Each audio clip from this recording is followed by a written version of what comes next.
নমস্কার, আমি রমা রান্নাঘর থেকে বলছি। আজকে আপনাদের কাছে যে রেসিপিটা নিয়ে আসছি সেটা হচ্ছে একটা বাংলাদেশের পায়েস। এই পায়েসটা আমি রান্না করব গোবিন্দভোগ চাল দিয়ে। আপনারা দেখতে থাকুন আমি কিভাবে পায়েসটা রান্না করছি এবং এই উপকরণগুলি আমি ব্যবহার করছি। প্রথমত 1 লিটার দুধটাকে আমি পুরো ঘন করে রেখেছি, এই 400 মতন।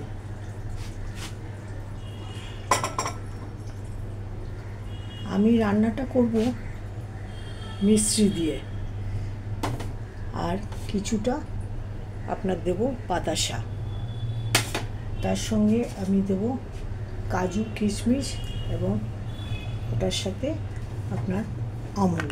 এটা আমি ঘিয়েতে ভেজে রেখেছি।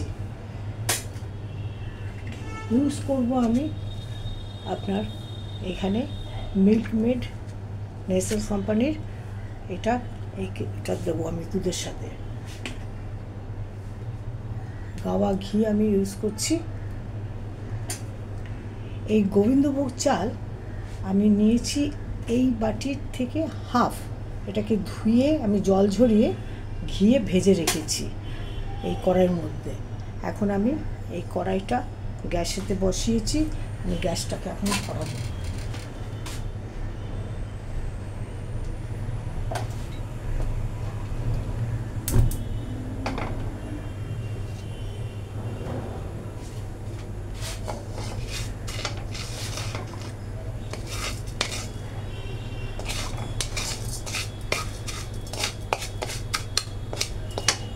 চালটা আমার ভাজাই ছিল।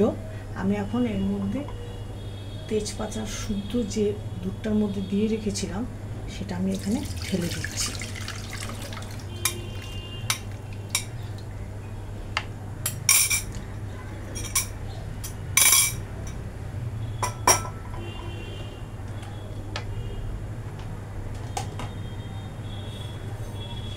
কিছুটা দুধ আমি এখানে আলাদা করে রেখেছি। এটা সেদ্ধ হওয়ার পর যখন ঘন হয়ে আসবে তখন আমি এটাকে ঢালবো বাকিটা। এখন কিছুক্ষণ এটার সময় লাগবে। আমি এটাকে আপনাদের কাছে আমি সময় নিচ্ছি, মিনিট 10 এটা সেদ্ধ হতে থাকুক।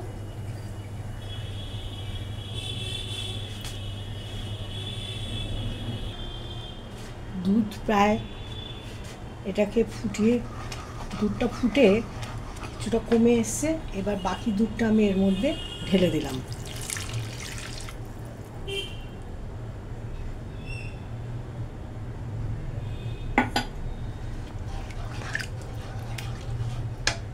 আর একটুখানি ফুটবে।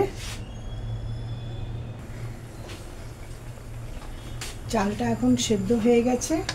আমি এর মধ্যে এখন মিষ্টির দানা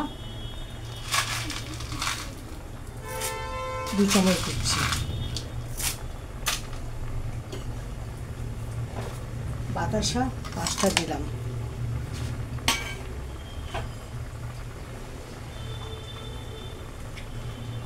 কনডেন্স মিল্ক আমি 1 চামচ দিলাম।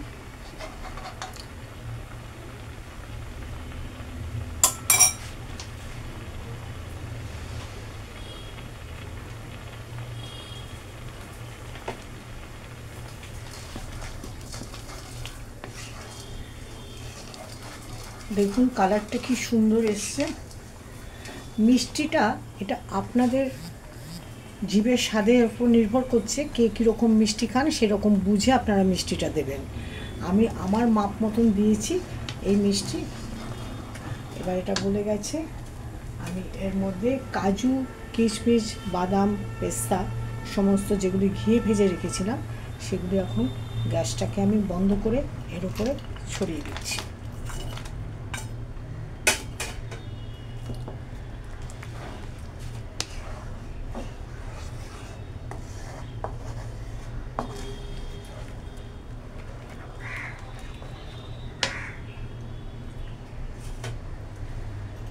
একটু ভোগের মতন লাগবে, পুজোতে যেরকম একটু তুলসী পাতা দেয়, আমি একটুখানি তুলসী পাতা ওর থেকে ছড়িয়ে দিলাম।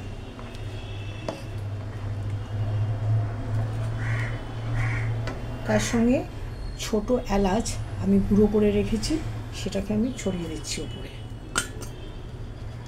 তো বন্ধুরা, রান্নাটা আমার আজকে এখানেই শেষ। আপনারা খেয়ে বলবেন কীরকম লেগেছে, কমেন্টে আমাকে জানাবেন। আমাকে সাবস্ক্রাইব, লাইক এবং শেয়ার করবেন। আজকে এখানে শেষ করছি।